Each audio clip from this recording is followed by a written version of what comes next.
तो अयोध्या नगरी जहां पर 8 राज्यों के मुख्यमंत्री डिप्टी सीएम मौजूद हैं, जो कि लगातार एक के बाद एक कार्यक्रमों में शिरकत करते हुए नजर आ रहे हैं। आज रामलला के दर्शन करेंगे और साथ ही साथ एक प्रेजेंटेशन के जरिए ये भी जानने की कोशिश करेंगे कि किस गति के साथ, किस प्रक्रिया के तहत राम मंदिर का निर्माण कार्य तेज गति के साथ आगे बढ़ रहा है। क्योंकि देखिए, सुप्रीम कोर्ट के फैसले के बाद पिछले 1 साल से राम मंदिर निर्माण ने उत्तर प्रदेश की राजनीति को गरमाया हुआ है और ऐसे में हर कोई पॉलिटिकल पार्टीज यहाँ पर आ रही है, मत्था टेक रही है और ऐसे में अपने एजेंडे को आगे रखते हुए भारतीय जनता पार्टी एक के बाद एक धार्मिक कार्यक्रम करती हुई और आज एक बहुत बड़ा संदेश, बहुत बड़ी तस्वीर के साथ देती हुई योगी सरकार, भारतीय जनता पार्टी के तमाम मुख्यमंत्री, नेता ये कहते हुए कि देखिए धार्मिक स्थलों को लेकर किस तरीके से भारतीय जनता पार्टी पूरी तरीके से प्रतिबद्ध है। और अभी तक ये पूरी तस्वीर जो है उत्तर प्रदेश की राजनीति में सिमट कर रहती थी, लेकिन अब इस तस्वीर को बड़े स्तर पर पहुंचाना है, यानी कि अलग अलग राज्यों तक पहुंचाना है। क्योंकि उत्तर प्रदेश के साथ साथ 4 राज्यों में विधानसभा चुनाव होने हैं और ऐसे में इसका सीधा लाभ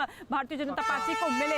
क्योंकि जब भी अयोध्या का जिक्र होता है तो उस राम जन्मभूमि आंदोलन का जिक्र करना लाजमी है, जिसके जरिए भारतीय जनता पार्टी ने एक लंबे सफर की शुरुआत की थी और आपने देखा था कि किस तरीके से मौजूदा वक्त में भारतीय जनता पार्टी ने अच्छा खासा प्रदर्शन करते हुए ज्यादा राज्यों में अपनी सरकार बनाई, एक बड़ी पार्टी के रूप में उभर कर सामने आई। और ऐसे में अब जब यूपी में विधानसभा चुनाव होने हैं तो जातीय समीकरणों से ज्यादा धार्मिक समीकरणों को साधने में जुटी हुई है भारतीय जनता पार्टी। और ये आस्था का महापर्व, जिसकी शुरुआत न केवल अब से हुई है, बहुत साल पहले से ही लगातार बीजेपी का फोकस इसी पर रहा है कि किस तरीके से धार्मिक तौर पर लोगों से जुड़ा जाए और लोगों की सहूलियत को समझते हुए किस तरीके से तमाम मंदिरों को, तमाम मठों को संरक्षित करते हुए विकास की गाथा को आगे बढ़ाया जाए। और इसी की गाथा को अलग अलग राज्यों में पेश करना है। और ऐसे में आज जब अलग अलग राज्यों के मुख्यमंत्री यहाँ पर पहुंचे हैं, क्योंकि कार्यक्रम की शुरुआत हुई सरयू नदी घाट से, जहां पर पूरे विधि विधान के साथ पूजा अर्चना की गई।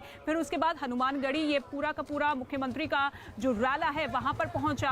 और इसके साथ ही बीजेपी के राष्ट्रीय अध्यक्ष जेपी नड्डा, जो कि अपनी पत्नी के साथ वहां पर मौजूद थे, उन्होंने ये भी कहा कि जिस तरीके से स्वरूप अयोध्या का बदलता हुआ नजर आ रहा है, एक भव्य राम मंदिर का निर्माण हो रहा है, उससे साफ जाहिर है कि अब लोगों का विश्वास इस लिहाज से भी बढ़ता हुआ नजर आ रहा है कि न केवल योजनाएं बल्कि धार्मिक स्थलों का भी विकास हो रहा है। हमारे सहयोगी अमित ने भी बातचीत की है मुख्यमंत्रियों से, क्या कुछ कहा गया हनुमानगढ़ी में दर्शन करने के बाद, सुनिए जरा। कैसा रहा दर्शन सर? बहुत बढ़िया रहा दर्शन, मन प्रसन्न हुआ।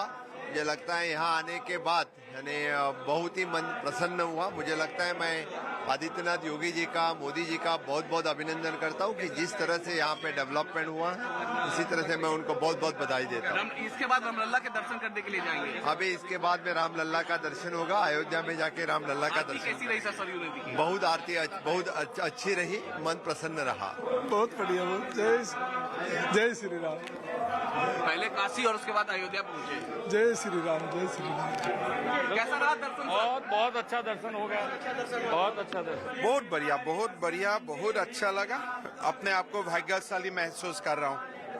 और इसके बाद आप जाएंगे रामलला के दर्शन? रामलला का दर्शन होगा और फिर वापस पहले काशी फिर अयोध्या।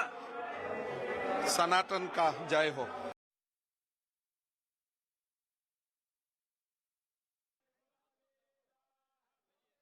बिहार के डिप्टी सीएम तारकेश्वर प्रसाद जी पहुंचे अयोध्या। आज क्या खास है आज के दिन? देखिए, मैं तो अयोध्या पहली बार आया हूं और भारत के यशस्वी प्रधानमंत्री श्री नरेंद्र भाई मोदी जी ने जिस प्रकार से अयोध्या की गौरवशाली परंपरा को, हमारा जो सांस्कृतिक अवधारणा है उसको जिस प्रकार से वैश्विक फलक पर उन्होंने गौरवशाली किया है, ये पूरा देश आज उनके प्रति कृतज्ञ है। और इससे बड़ा सौभाग्य हो ही नहीं सकता है। मर्यादा पुरुषोत्तम राम हम सबों के आदर्श हैं, पूरे राष्ट्र के आदर्श हैं, पूरे विश्व के आदर्श हैं। इसलिए आकर हम सब यहाँ काफ़ी अच्छा महसूस कर रहे हैं। ये हमारे लिए गौरवशाली। लोग कतराते थे अयोध्या आने में, नेता कतराते थे अयोध्या आने में? नहीं, अपने जो अयोध्या आने से कतराएंगे इसका मतलब है कि वो भारत की जो सांस्कृतिक परंपरा रही है उससे वो कतराते हैं।